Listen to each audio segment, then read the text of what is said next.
a los que están presentes y también a todos nuestros hermanos que están conectados vía Facebook. Bienvenidos. Saludamos a nuestros hermanos en México, en Centroamérica, Sudamérica y aquí adentro de todos los Estados Unidos. Qué lindo. Gracias, hermano Ramón, que nos ayudaste para que buscáramos junto contigo el adorar a Dios y alabarlo. Gloria a Jesús. Muy bien, estamos estudiando Efesios y durante este estudio Dios nos ha hablado bastante. Yo creo que muchos por ahí están bien inquietos. Algunos se asustan por el hablar del hermano Carrillo, pero lo más importante es que Dios es el que nos está haciendo hablar en este tiempo. Yo he orado y yo aprendí algo que dijo una vez el hermano Carlos Hurtado. Él dijo: hermano, si uno ora antes de predicar, eso significa que Dios va a hablar a través de uno. Y eso se hizo carne en mí.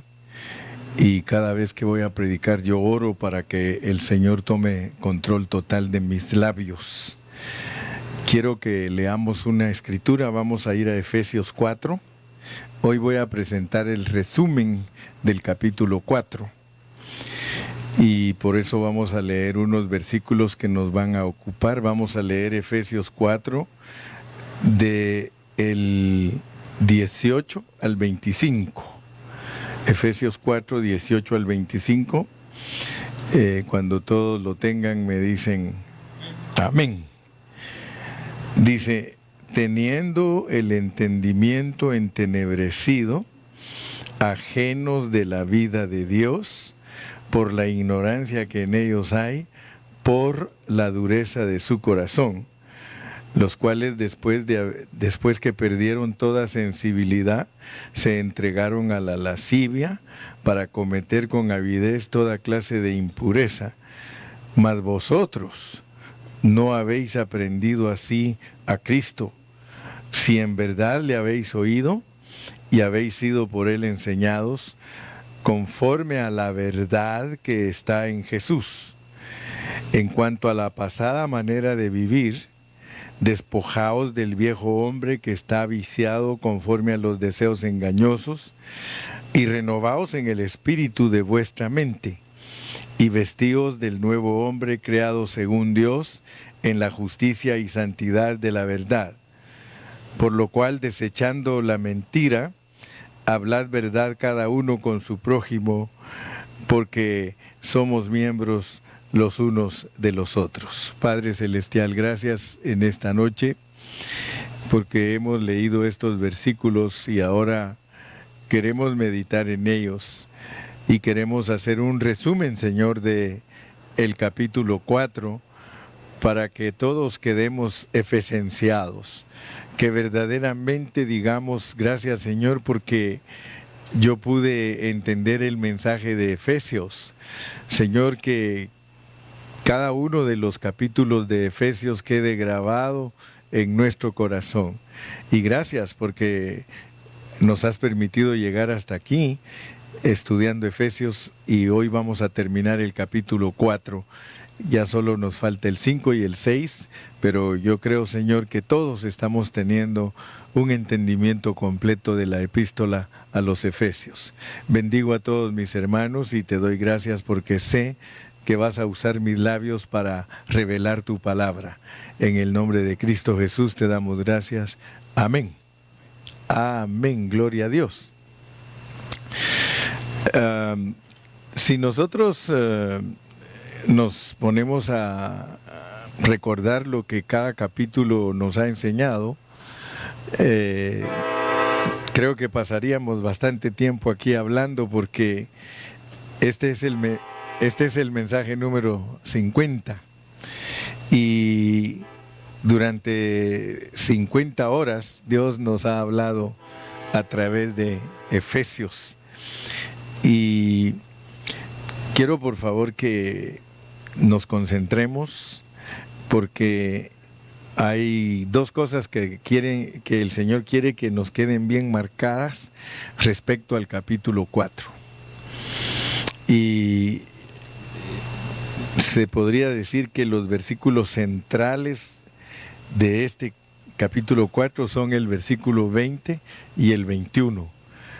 Dice, mas vosotros no habéis aprendido así a Cristo. Y se recuerdan ustedes que les mencioné que ¿por qué aquí no dice, mas vosotros no habéis aprendido así de Cristo? Porque si aquí dijera, mas vosotros no habéis aprendido así de Cristo, entonces nosotros tendríamos que aprender bajo normas exteriores. Nosotros tendríamos que aprender a vivir la vida de Cristo, pero en una forma exterior. Quiero que ustedes se den cuenta que la razón por la cual dice, mas vosotros no habéis aprendido así a Cristo. O sea que nosotros tenemos que aprender a Cristo, ¿verdad? Es que Él es nuestra vida. O sea que aprender a Cristo es de que ya lo tenemos aquí nosotros. Y luego dice, si en verdad le habéis oído y habéis sido por Él enseñados conforme a la verdad que está en Jesús. Entonces yo quiero que todos ustedes vean que el corazón del capítulo 4 nos muestra algo que nosotros nunca se nos debe de olvidar después de haber estudiado Efesios, que es aprender a Cristo, pero conforme a la verdad que está en Jesús. No es asunto liviano lo que nos están pidiendo, porque tenemos que entender el mensaje de Efesios para poder llegar a comprender eso. Aquí nos habla conforme a la verdad que está en Jesús. O sea que nosotros tenemos que aprender a Cristo, pero conforme a la verdad que está en Jesús. Ahora, al leer nosotros el capítulo 4, dijimos que el apóstol Pablo usa las circunstancias por las cuales estaba pasando él, las usa como una metáfora para instruirnos a nosotros. Y por eso él dice, yo pues preso en el Señor. O sea que yo quiero que ustedes vean que él usa las circunstancias de lo que le está pasando para poder enseñarnos el pensamiento del capítulo 4. O sea que en este capítulo 4 él quiere que nosotros entendamos algo bien profundo, pero para eso él usa lo que le está pasando y dice, miren, yo estoy preso en el Señor. Él no nos dice, miren, yo estoy preso aquí en Roma, estoy aquí en este calabozo, estoy aquí en esta celda. No. Él usa la celda, el calabozo, lo usa para ver a Cristo. O sea que él mira en esa cárcel a Cristo, y por eso dice, yo pues preso en el Señor, os ruego que andéis como es digno de la vocación con que fuisteis llamados. O sea que Pablo dice, miren, quiero que se den cuenta que este asunto que les voy a hablar ahorita a ustedes tiene que ver con cárcel, tiene que ver con cautiverio. Cuando uno está preso, uno está cautivo. Entonces, por eso les dije que él está usando esta circunstancia, su entorno, su situación, porque nos va a comunicar algo. Y él dice entonces que él está preso, pero que está preso en el Señor. Ahora, al seguir leyendo, cuando llegamos al versículo 7, cuando llegamos al versículo 8, él dice, por lo cual dice, subiendo a lo alto llevó cautiva la cautividad y dio dones a los hombres. Entonces el apóstol quiere que nosotros nos demos cuenta que él va a hablar de una cautividad. Él va a hablar de que él está preso en Cristo, pero que ese Cristo que ahora lo tiene preso fue el que cautivó la cautividad. O sea que Pablo nos quiere ayudar a entender que los cristianos de una cautividad pasamos a otra cautividad. Nosotros antes de venir a Cristo éramos cautivos del diablo, éramos cautivos de Satanás, pero ahora Pablo dice que el Señor Jesucristo nos cautivó y por eso él llama la cautividad que es cautiva. Subiendo a lo alto llevó cautiva la cautividad. O sea que se los quitó al enemigo, nos quitó, nos arrebató de las manos del enemigo y nos hizo sus cautivos. Pero noten que eso, dice él, que nos hace dignos de la vocación con la cual nos han llamado. Si nosotros no entendemos que nuestra vocación es estar cautivos, entonces nosotros no vamos a entender el capítulo 4, porque el capítulo 4 nos va a servir a nosotros para entender que hemos sido capturados, pero ahora hemos sido capturados por un rey. Igual el diablo es otro rey, pero él nos tenía cautivos para un reino maligno. Ahora Cristo nos ha cautivado para un reino benigno. Entonces dice que el estar nosotros cautivos por Cristo, eso nos hace dignos, pero dice que nuestra dignidad debe de ser vista. ¿Y cómo es que se ve nuestra dignidad? Somos humildes, somos mansos, somos pacientes y somos amorosos con las personas que nos conocen.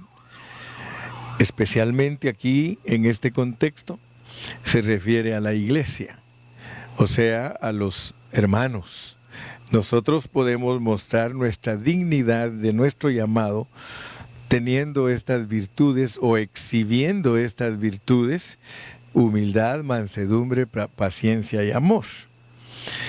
Entonces el Señor, antes de revelarnos cómo Él nos llevó al trono, nos dice que debemos de guardar la unidad del Espíritu, porque ahora Él nos va a revelar entonces que lo que Él formó a la iglesia como un cuerpo, Él lo logró por medio de lo que dice los versículos 9 y 10.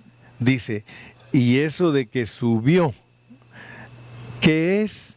Sino que también había descendido primero a las partes más bajas de la tierra. Está hablando de su muerte. Y luego dice el versículo 10, el que descendió es el mismo que también subió por encima de todos los cielos para llenarlo todo. Entonces, el contexto de nuestra cautividad es de que el Señor murió y resucitó para podernos cautivar. Entonces, en esa muerte y resurrección dice que Él nos llevó hasta el trono de la gracia, nos presentó, o sea que la forma en que el apóstol Pablo nos presenta a nosotros la historia de nuestro cautiverio, porque debemos de entender que de ser esclavos del diablo nos volvimos esclavos de Cristo, porque si no, no vamos a entender que hay que servirle a Él. Muchas personas no saben que a Dios hay que servirle y que Él nos compró con precio y que somos sus esclavos. Ahora, aquí en este pasaje nos muestra que después que Él nos cautivó, nos presentó delante del Padre, pero luego en el versículo número 7 dice, pero a cada uno de nosotros fue dada la gracia conforme a la medida del don de Cristo, y por eso dice, subiendo a lo alto llevó cautiva la cautividad y dio dones a los hombres. Entonces lo que hizo el Padre Celestial después de recibirnos, porque el Señor Jesucristo nos presentó como sus cautivos, pero para el Padre era una ofrenda. O sea que el Señor le está presentando una ofrenda al Padre Celestial, y somos todos nosotros, todos los cristianos. O sea que cuando el Señor resucitó, cuando ustedes leen en otros pasajes como en Filipenses, ustedes van a darse cuenta que cuando nos habla de que nosotros estamos sentados en los lugares celestiales con Cristo Jesús, eso significa que el Señor nos llevó al trono. Y cuando Él nos presentó, y esto debemos de entenderlo, porque al hacer el resumen del capítulo 4 y llegar a la parte que tenemos que aprender a Cristo, primero Él quiere que entendamos nuestro proceso. Nuestro proceso es maravilloso, porque nosotros después de ser cautivos del diablo venimos a ser cautivos de Cristo, y Cristo nos presenta al Padre y el Padre nos devuelve de nuevo con Cristo para su cuerpo, la iglesia, y nos devuelve como dones. Todos los cristianos podemos llegar a ser los dones del Señor. Por eso dice, y Él mismo en el versículo 11, constituyó a unos apóstoles, a otros profetas, a otros evangelistas, a otros pastores y maestros. O sea que es importantísimo que nosotros entendamos, de acuerdo a Efesios 4, que el Señor a nosotros nos cambió totalmente nuestra vida. Y en vez de que continuásemos siendo los rebeldes y los que servíamos a Satanás, ahora le sirvamos al Señor. Pero ahora vean que lo que el Señor hizo con nosotros es porque Él un día en su corazón tenía el deseo de edificar su iglesia, de edificar su cuerpo. Yo quiero que vean, porque esta es una historia maravillosa, esta es la historia de nosotros. Esta es la historia de nosotros como el cuerpo de Cristo. Por eso en el versículo 4 dice un cuerpo y un espíritu.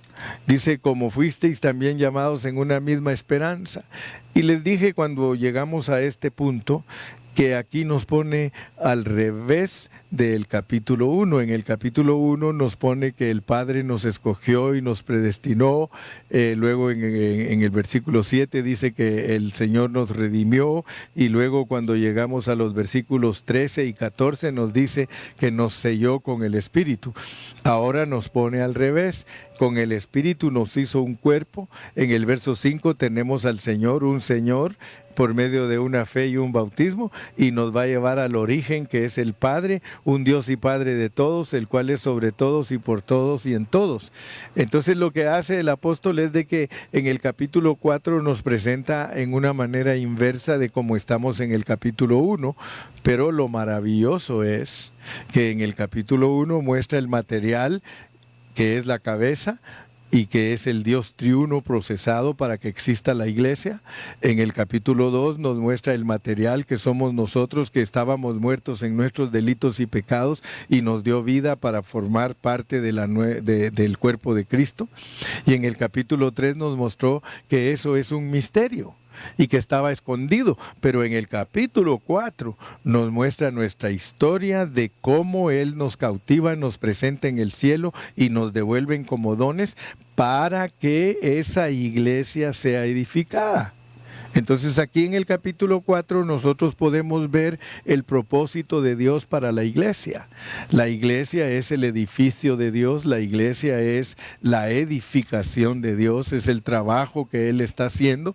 Y por eso cuando a Pedro le reveló, tú eres el Cristo, el Hijo del Dios viviente, le dijo el Señor, y sobre esa roca, sobre eso que declaraste, edificaré mi iglesia, y te digo que tú eres piedra. Y entonces nosotros entendemos que la revelación más grande que hay en la Biblia es la de Cristo y la iglesia. Y por eso es que nosotros tenemos que entender Efesios 4, porque como la revelación más grande de Dios está aquí en operación, nos dice que debemos aprender a Cristo. Mas vosotros no habéis aprendido hacia Cristo. Después que nos declara cómo es la vida de un impío, nos declara cómo es la vida de un cristiano que no contrista el Espíritu Santo, entonces nos dice que nosotros debemos de aprender. Ahora, noten algo, por favor, porque mi carga en esta noche es nada más dejarles bien claro a todos ustedes que aquí en este capítulo tenemos la verdad y la gracia. Aquí en este capítulo 4, aprender a Cristo tiene que ver con que nosotros entendamos lo que es la gracia y la verdad. La gracia y la verdad. Esa es la enseñanza que nos debe impactar en el capítulo 4. Y por eso ustedes me han visto que algunos hermanos hasta han discutido y me han, pues se han inquietado, mandándome bastantes comentarios y asustados tal vez por lo que dije ayer, porque ayer mandé un post que a muchos los asustó debido a lo que dice Efesios 4:14. Dice, para que ya no seamos niños fluctuantes llevados por doquiera de todo viento de doctrina, por estratagema de hombres que para engañar emplean con astucia las artimañas del error. O sea que se asustaron porque yo les dije que cuando una doctrina divide a los hermanos genuinos, que esa es una estrategia de Satanás. O sea que está usando Satanás y algunos no lo entienden, pero esa es la realidad, que los niños en Cristo, y algunos de ustedes leyeron hoy, escribí bastante un artículo acerca de por qué muchos cristianos se quedan niños en Cristo, y Dios me mostró claramente, Dios me abrió mis ojos y me dijo, no tengas temor, así como tú lo estás diciendo, así es. Y me mostró el Señor que la doctrina es para los niños, o sea que todos los cristianos que son niños en Cristo, ellos van a defender doctrinas y van a estar ocupados en doctrinas, y nosotros debemos de darle gracias a Dios. Yo le doy gracias a Dios por una razón, porque nosotros ya pasamos por ahí, ¿verdad? Entonces, si le preguntara yo a Gilmar se acuerda que muchas veces nos decían, pero ¿y ustedes por qué no hacen esto? ¿Ustedes por qué no hacen aquello? ¿Ustedes por qué aquí? ¿Por qué allá? Pero la realidad es esa. La realidad es que cuando uno lee los versículos en la Biblia que tienen que ver con enseñanzas rudimentarias o el ABC del cristianismo, es para los niños, es lo mismo que la escuela. O sea que cuando uno va a la escuela, un niño cuando llega a la escuela a primer año o al kinder, no se ponen a enseñarle álgebra ni ponen a enseñarle fórmulas matemáticas. A él lo primero que hacen es con figuritas tratar de ayudarlo para que su mente se empiece a desarrollar, y hasta que está en primer año le enseñan a leer. Hoy me quedo yo asustado porque muchos niños de kinder ya salen leyendo. Pero antiguamente, hasta que uno estaba en primer año de primaria, le enseñaban a leer. Pues lo mismo es en la vida cristiana. En la vida cristiana todos nosotros tenemos que pasar por la niñez espiritual. Pero no es para quedarse allí. Ahora imagínense ustedes que todo el tiempo nosotros nos quedemos solo pastoreando niños, y ese es el error de muchos pastores. Yo estoy de acuerdo que tenemos que enseñar doctrina, y es preciso. Tenemos que enseñar la doctrina fundamental para alguien que empieza la vida cristiana, pero no lo vamos a tener en doctrina de niño por 10 años. Yo creo con todo mi corazón que todo cristiano en 3 años tiene que estar preparado. Por eso el Señor entrenó a sus discípulos por 3 años y esperó de ellos que dejaran de ser niños. A los 3 años, cuando Él murió en la cruz, él esperaba que sus discípulos ya tuvieran una madurez, y él les dio cursos intensivos y los trató de una manera pero tremenda para que crecieran. Imagínense, ellos tuvieron que crecer aceleradamente. Muchos cristianos hoy día tienen 25 años y todavía están en los rudimentos. Todavía están en la doctrina, defendiendo doctrinas. Entonces yo hoy les escribí y les dije a los hermanos, la sana doctrina, porque todo el que pelea por la sana doctrina está peleando por juguetes, y por eso es de que nosotros nos cuesta entendernos con los otros cristianos, porque la mayoría de cristianos quiere ser niños, pero nosotros no estamos en un ministerio en donde se nos estanca como niños, ¿no? Aquí el que viene con nosotros tiene que estudiar la palabra, y por eso les decimos vayan a estudiar a la casa, vayan ahí, y yo les digo siempre a los hermanos que no tenemos que eliminar las funciones de los hermanos, todos tienen que tener una célula en su casa y todos tienen que estar enseñando en su casa. Si ya tienen 10, 15 años de ser cristianos, no hay ni una razón por la cual estén ociosos y que no estén sin enseñar en sus casas la palabra. 3 años es lo máximo que toleramos que un cristiano sea nene.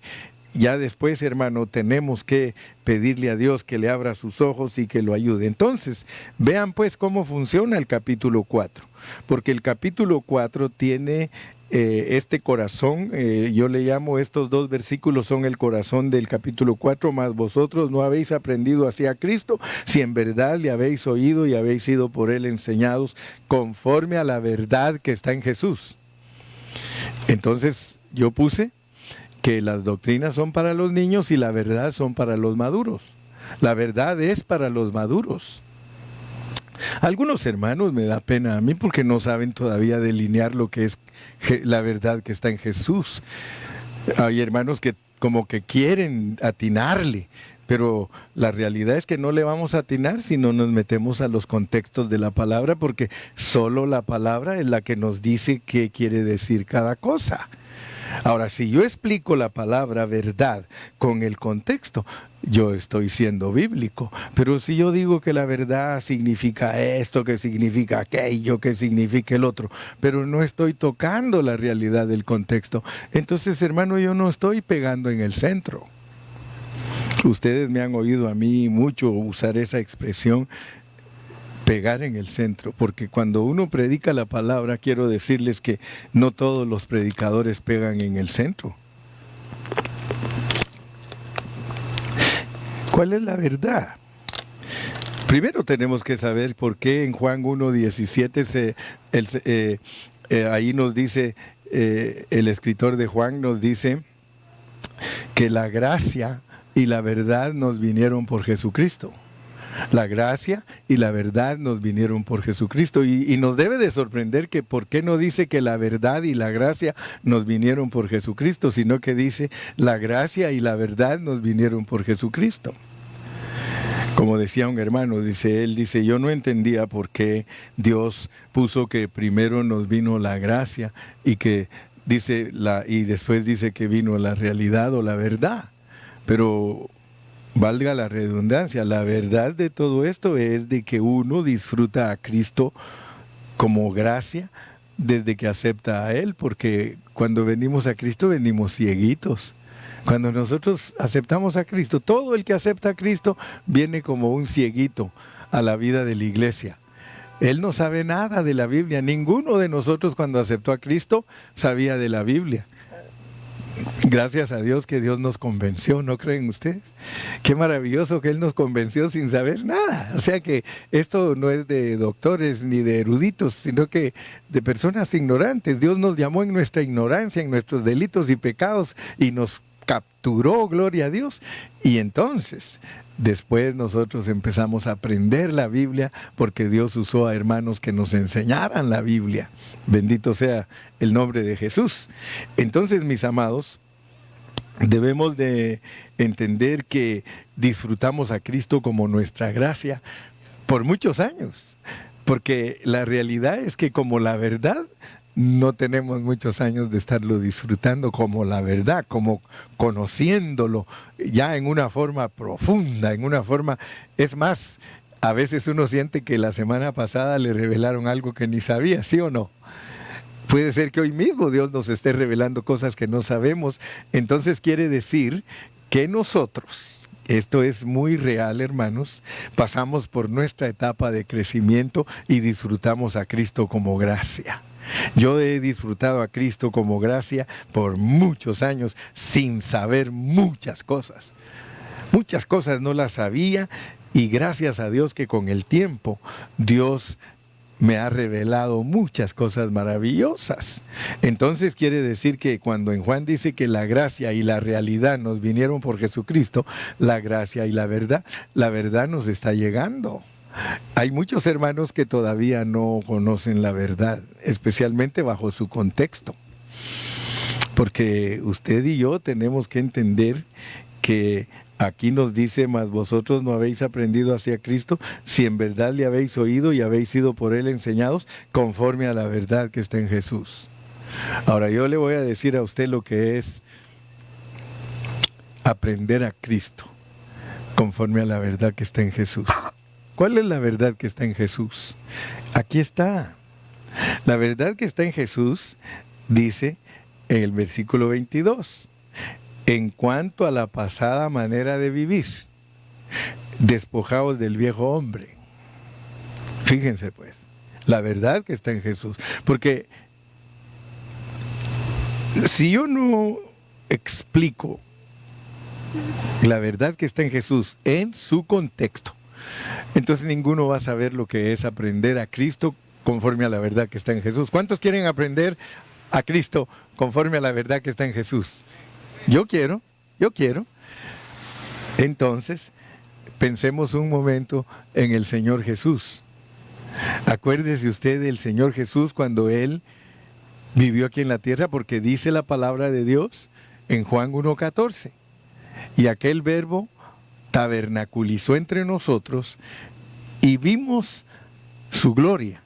Gloria como del unigénito Hijo de Dios, lleno de ¿qué? De gracia y de ¿qué? Y de verdad. Lleno de gracia y de verdad. Ok. Entonces, si nosotros queremos aprender a Cristo conforme a la verdad que está en Jesús, porque hay una verdad en Jesús.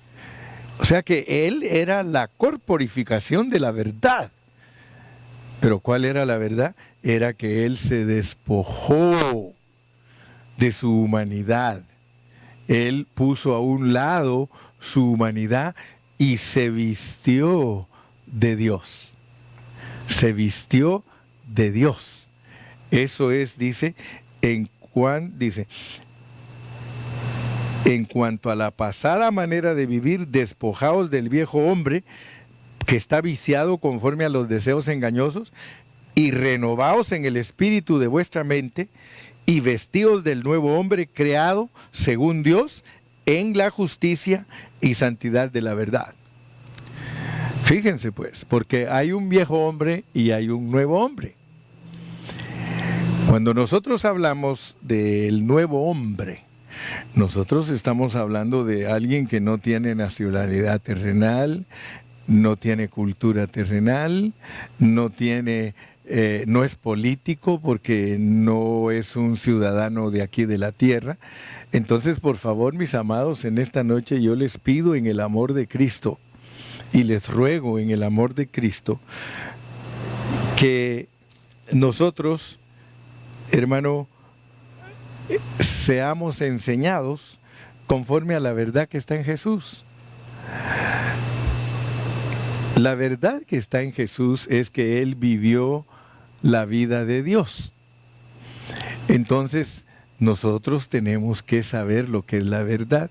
La verdad es vivir la vida de Dios. La verdad es que Dios vino a la tierra, pasó por un proceso, murió en la cruz del Calvario, resucitó para entrar en nosotros y hacernos dones y hacernos personas que vivimos a Dios. Hermanos, ser enseñados conforme a la verdad que está en Jesús es vivir la vida de Dios, vivir la vida de Cristo. Entonces, que no se nos olvide pues que nuestro resumen de Efesios 4 tiene que ver en aprender a Cristo para ser enseñados conforme a la verdad que está en Jesús. Y nunca se les olvide, hermanos, que Efesios 4, si nosotros queremos entender cuál es la verdad es experimentada en nosotros cuando nosotros nos vestimos del nuevo hombre, cuando vivimos a Cristo. Esa es la verdad. Si usted vive a Cristo, usted está en la verdad. Entonces por eso es que tengo problemas con algunos hermanos que no entienden la diferencia entre doctrinas y vivir a Cristo. Cristo no necesitaba de doctrinas. Él sencillamente vivió la vida del nuevo hombre, que es vestirse de la vida de Dios. Nosotros no necesitamos doctrinas para desarrollarnos. Nosotros simplemente tenemos que aprender a vivir a Cristo. Si una persona aprende a vivir a Cristo, no tiene necesidad de religión, no tiene necesidad de terapias, no tiene necesidad de enseñanzas externas. ¿Por qué? Porque vive una vida que está dentro de su espíritu. Allí tiene a Cristo. Por eso cuando nosotros le predicamos el Evangelio a una persona, le decimos que acepte a Cristo, porque al aceptar a Cristo, Él entra en el espíritu de esa persona y lo capacita para ser victorioso, lo capacita para agradar a Dios, lo capacita para amar a su prójimo, lo capacita para todo. Eso es aprender a Cristo y ser enseñados conforme a la verdad que está en Jesús. Así que yo quiero nada más decirles que eso es lo que hace que no se contriste el Espíritu Santo. Si alguien aprende a vivir la vida de Dios, jamás contristará al Espíritu Santo. El Espíritu Santo va a estar gozoso viviendo ahí con él, va a hacer de él su morada, su casa, su descanso. Gloria a Dios, mis amados hermanos. Así que yo espero que en esta noche todos hayamos puesto atención y que entendamos pues que Dios dentro de nosotros, como la gracia, es el que nos capacita para que podamos hacer todas las cosas bien. Por eso cuando hablamos de la gracia es disfrutar a Cristo. La gracia de Dios para una persona es que esa persona disfrute a Cristo. O sea, que ella aprenda a que Cristo es su todo. Por eso es que cuando Dios se reveló en el Antiguo Testamento a Moisés, le dijo, yo soy. Entonces, Dios es yo soy. ¿Yo soy qué? Yo soy tu sanador, yo soy tu proveedor, lo que tú necesites.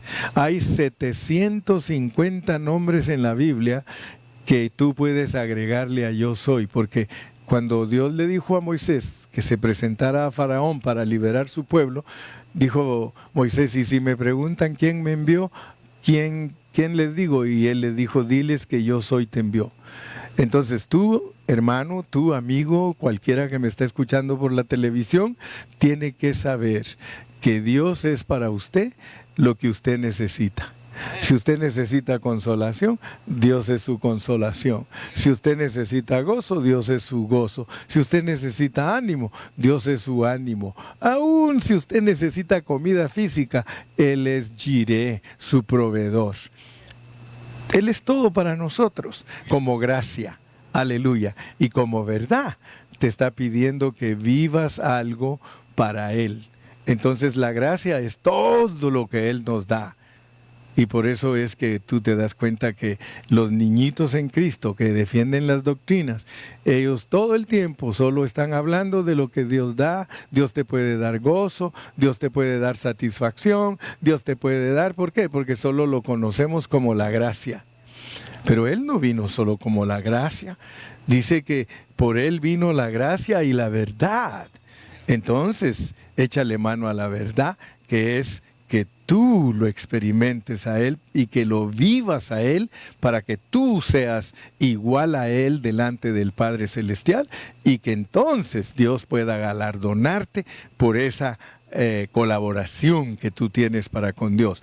Está fácil esto, es fácil. La gracia es todo lo que Dios es y son las doctrinas, y la verdad es lo que tú eres y lo que vas a llegar a ser para Dios. Que Dios te bendiga, Dios te guarde, y vamos a darle gracias a Dios Padre. Muchas gracias en esta noche porque me has dado la bendición de presentar un resumen del capítulo 4 de Efesios. Bendice a todos mis hermanos, gracias por ellos. Señor, te agradecemos en esta noche y te pedimos que nos ayudes a seguir adelante. Muchas gracias por este privilegio. Aleluya, gloria a Dios, bendito tu nombre. Gracias, Padre. Amén.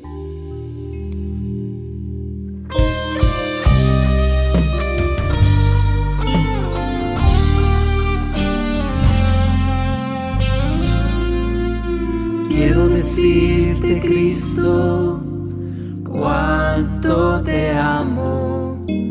Quiero decirte, Cristo, cuánto te adoro. No hay otro como tú, Cristo. No hay otro como tú, Cristo. Jesús.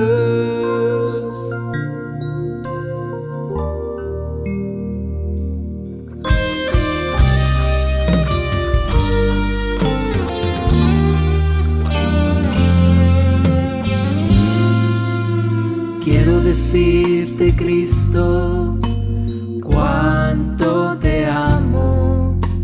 Quiero decirte, Cristo, cuánto te adoro. No hay otro como tú, Cristo. No hay otro como tú, Cristo. Jesús. No alcanzo a comprender cuánto me amas. Tu misericordia me ha alcanzado, tu gracia expresaste, oh Señor, muriendo en la cruz para darme tu amor.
decirte, Cristo, cuánto te amo.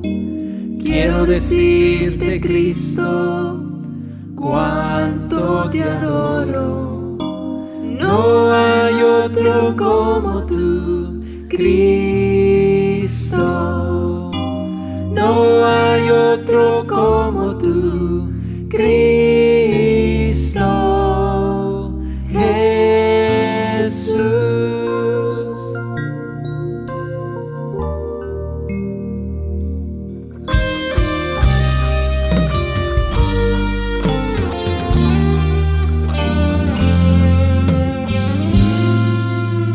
Quiero decirte, Cristo, cuánto te amo. Quiero decirte, Cristo, cuánto te adoro. No hay otro como tú, Cristo.